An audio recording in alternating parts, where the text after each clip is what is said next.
Libya উপকূলে হামলার শিকার হয়ে প্রাণ বাঁচাতে সমুদ্রে নেমেছিলেন বহু অভিবাসন প্রত্যাশী।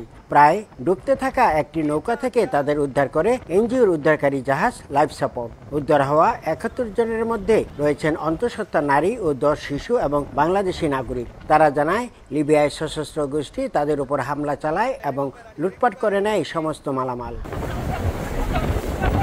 জাহাজটির ক্যাপ্টেন জানান, উদ্ধার হওয়া ব্যক্তিরা শারীরিকভাবে সুস্থ আছে, তবে মানসিকভাবে বিপর্যস্ত।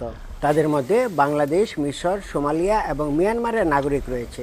জীবন বাজি রেখে ওই পথ পাড়ি না দিয়ে বৈধ প্রক্রিয়ায় আসার দিকেই মনোযোগী হওয়া উচিত বলে জানান প্রবাসী বাংলাদেশিরা। ২০২৬ থেকে ২০২৮ সালের স্পন্সর ভিসা বা বৈধ কর্মপন্থাই ভবিষ্যতের লক্ষ্য হওয়া উচিত বলে জানান তারা। যারা ভূমধ্যসাগর পাড়ি দিয়ে জীবনের ঝুঁকি নিয়ে ইতালির পথে পা বাড়াচ্ছেন, তারা নিজের জীবনকে, পরিবারকে ঝুঁকির মুখে ফেলছেন।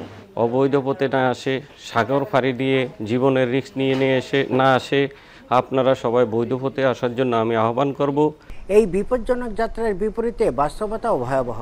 শুধুমাত্র ২০২৫ সালের প্রথম ৭ মাসে ইতালিতে পাড়ি জমিয়েছেন ১১,৬৯৩ জন বাংলাদেশি, যা অন্যান্য সব দেশের চেয়ে বেশি। ৪,৯২৫ ও ৪,৩৬১ জন নাগরিকের কারণে দ্বিতীয় ও তৃতীয় স্থানে রয়েছে ইরিত্রিয়া এবং মিশর।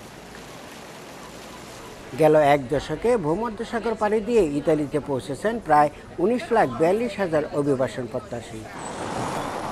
হাসান মাহমুদ, সময় সংবাদ, ইতালি।